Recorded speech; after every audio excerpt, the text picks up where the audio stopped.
Welcome back to the Means Report. Thank you for staying with us as we continue our conversation with 12th District Congressman Rick Allen. Congressman Allen, let's talk about immigration, especially the dreamers. There are some who want to deport these young, undocumented immigrants. Others do not. It is a gigantic controversy. How's this one end? Well, you got that part right. Yeah, it won't go away. Well, it's good in some respects because well, President Trump did the right thing. President Obama overstepped his authority in that executive order. This decision needs to be made in the United States Congress. For whatever reason, the Congress, because of the challenges and the controversy with the immigration reform, the Congress, it kind of gets put down, put off, and so, but this thing's brought it to a head. And it's got to be, the president has given us until the end of, I think, March to get this settled. Will it have a wall in it, this bill? Well, again, the criteria, based on what I've seen, is that number one, at least on our side, is that these folks will not be. There won't be any amnesty involved here. Okay, number one. In other words, they will be permitted in some way, but on the other side of that, again, we've got to stop this problem. Okay, so the wall is critical, and the wall will be built. Let me ask you this. Yeah. At first it was the wall will be built and Mexico will pay for it. I talked to a political scientist one time on the Means Report, and he said, look, here's the deal with that. All President Trump has to do is prove to the nation that he's tried to push it through Congress and get the wall built and Mexico to pay for it. But if that doesn't happen, if he gets too much resistance on Capitol Hill, then maybe we pay for it, or maybe it's funded some other way. How do you think the wall is going to be built? Well, if you come from the business world, you might look at it another way. Okay, the biggest problem we've got with that border right now, obviously, immigration.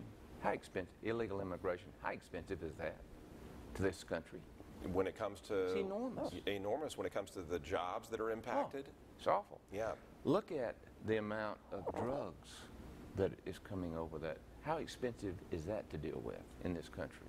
So is that a way to justify somebody else paying for it, you think? It's investment return, Brad. I mean, if we stop the drugs, that's going to cost Mexico a lot of money. I mean, don't you think the Mexican government is benefiting from that drug trade? Well, I know that they have steadfastly said, even if they are, there's no way they're going to go anywhere near this. But my question is, they're not doing a whole lot to stop it. Let me just say that. That's why let me tell you, their economy is very dependent on them being able to do what they're doing. That wall will stop that. That is going to cost Mexico a lot of money, and it's going to save this country a lot of money. Whatever we have to invest in that wall is going to eventually pay for itself. Multiple times. In our first segment, you talked about the need to focus on funding our military, making sure that our servicemen and women are fairly compensated. What about the efforts on Capitol Hill to ensure that and to make sure going forward in 2018 and beyond that the military is strong? Yeah, well, right now we're involved in this budget battle, and that budget battle is all about funding, upscaling the funding for our military. We have to do that. Part of that is a 2.5% raise for our troops. But don't Democrats say for every dollar that you increase military spending, you must increase domestic spending? Are they holding firm on that? They are, and they're holding the military hostage. We did the sequester caps back in 2010 because of runaway spending. I mean, in the first 3 years of the Obama administration, we had a deficit of over $1 trillion per year. I mean, can you imagine what the deficit would be today if we hadn't instituted that cap? It devastated our military. What is number one priority in this nation, Brad? National security, okay? Now, from a domestic standpoint, until, this tax reform is, based on history, is going to produce lots of revenues, okay?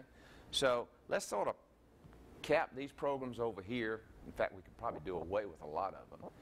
Let's get our military funded so we can protect this nation and the people in it, because it is a dangerous world.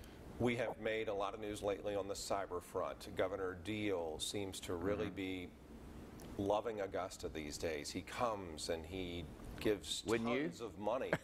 I mean, it's just incredible. I've asked you this before, and I'll ask you again. Are we on the map from a cyber standpoint? Do your brothers and sisters in Congress know about Augusta, Georgia? Oh, my goodness. My colleagues are very envious of the 12th District of Georgia.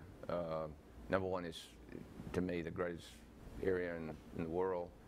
I mean, obviously this spring we've got the Masters coming, and everybody's excited about Tiger playing. Sure. I mean, it's amazing. Even my colleagues on the other side of the aisle, oh, is Tiger going to play? I mean, let me tell you, it gets. People know. Augusta is, but the big thing is this cyber, and who would have ever believed? I mean, just some years ago, through BRAC, this community came together and said, we're going to save Fort Gordon, and I applaud that great group of leaders, and that group they put together to make sure Fort Gordon was here. Then we got National Security Administration placed here because of that, because it was a signal school, and now we have cyber.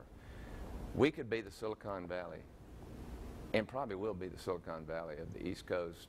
We have people moving here from the Silicon Valley that really enjoy our quality of life, and we're just good people. And it's amazing the governor's response to this. You know, Mayor Davis and our city commission, Chairman Cross in Columbia County, DOT, we're going to get that back entrance. I mean, we're making things happen. We're investing. That is the way these things take place, and our children and their children and their children are going to be the beneficiaries, and I'm excited about that. Yeah, it is incredible, and no matter which side of the political spectrum you fall, drive around town. Drive around Fort Gordon after they get that new gate built, and you will see that this area is changing quickly. Yeah, I'm very excited about it, and yeah, I'm very thankful that I'm at this point in time in our history. It's been a lot of fun. Let me ask you, in our short time remaining, about constituent services. I was talking to a member of your team before we taped this broadcast, and it's important to you to make sure that the people of the district get the help they need. Do you get a lot of phone calls? Does your office help people with a lot of requests? What's something that someone might not know about that they could call you with and you could help push it through? Well, it's any. Is it get me a passport? Is that a lot of it? Yeah, they're going overseas, and they get their passport out of the vault, and they say, "Oh no, it's expired." Yeah, we've done it. But no, and well, frankly, before I got into this, into public service, I really had no idea so many people had problems with the federal government. I mean, it's enormous. It's too much red tape. Well, it's just give me an answer, you know, and that really, I mean, we can't solve a lot of these problems, but we can sure speed up the process, because people just want a yes or no answer sometimes. That's right. Good point. Whether but a large part of it is obviously disability, veterans benefits, passports, immigration. I will tell you, with the new Trump administration, we're probably getting more immigration calls now, because obviously folks are paying more attention to it, which is a good thing. Well, we appreciate you keeping us up to speed on what's going on in the district and in D.C., and for fielding those constituent phone calls. I know you're slammed these days, Congressman. Thank you. Well, it's important. The thing I love about this job is serving. And I'll tell you, I have to say that, and everybody else says this too, our staff, we've got the best staff, not only in Washington, D.C., but throughout this district. And, you know, it's kind of like back when I was working. I mean, it's kind of like, I mean, I get my feelings hurt sometimes, but I wonder what I'm doing. But they're just, you know, they just take the ball and run with it. But it's great to empower people to do the right thing. And but I still vote, and I try to vote the right way. We're going to turn this country around. I'm excited about it, Brad. Well, we appreciate it so much, sir. We'll check back in with you soon. Congressman Rick Allen, District number 12 in the great state of Georgia.